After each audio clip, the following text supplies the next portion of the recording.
tema de hoje é classes sociais no pensamento de Karl Marx. As sociedades, segundo ele, são sociedades de classes.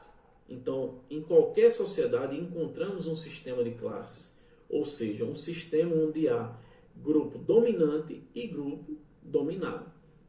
O que são classes sociais? São um grupo social, um conjunto de atores que não tem uma existência oficial. Eles são caracterizados pela vaga no sistema produtivo, né? E as classes sociais, elas se transformam a organização econômica e social, que elas possuem três critérios. O grupo social, que se define pela possessão em um meio de produção. Os atores têm a mesma posição, a mesma vaga na relação de produção. Os indivíduos, que pertencem à mesma classe social, têm de ter uma posição social similar. Os indivíduos que compartilham uma classe social, né, têm de ter uma consciência de classe, ou seja, devem compartilhar interesses e estilo de vida e gostos, né? Os indivíduos têm consciência de pertencer a uma classe específica e ter interesses em comum. Existe um sentimento de pertencer ao mesmo grupo, segundo Karl Marx, que fala que a classe social tem consciência dada somente se ela sabe que está em luta contra outras classes. E uma classe social que compartilha a luta de classes, ou seja, os indivíduos lutam pelos mesmos interesses. Então, eles se confrontam, né, com conflitos que são mais ou menos violentos. As classes sociais, uma realidade material, né? Quando Karl Marx fala nisso, as classes não são somente uma ideia dos economistas ou dos sociólogos. Trata-se de uma realidade material que influencia o comportamento dos atores. Quais são as duas classes sociais fundamentais do modo de produção capitalista? Os proletariados, que têm somente a força de trabalho, né? Os operários. Os capitalistas, que têm o capital, que é a burguesia. Os proletariados são explorados pelos capitalistas, né? Qual é a diferença entre a classe em si e a classe para si? E, segundo Karl Marx, né, que ele faz uma diferença entre a classe em si e a classe para si.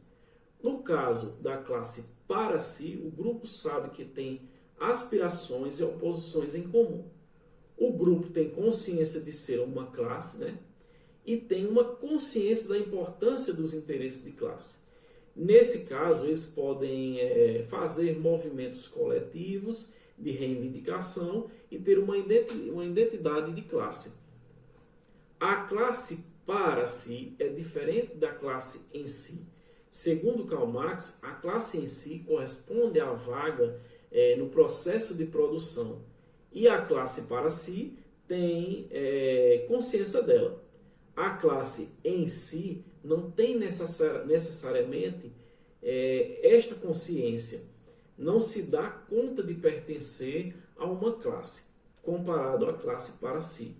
A classe em si reúne condições objetivas. A luta de classe, segundo Karl Marx, que é a história de cada sociedade até nossos dias, foi somente a história da luta de classes. Ele pensa que para melhorar a situação dos oprimidos, a única solução é a luta de classe. A luta de classe não é necessariamente violenta.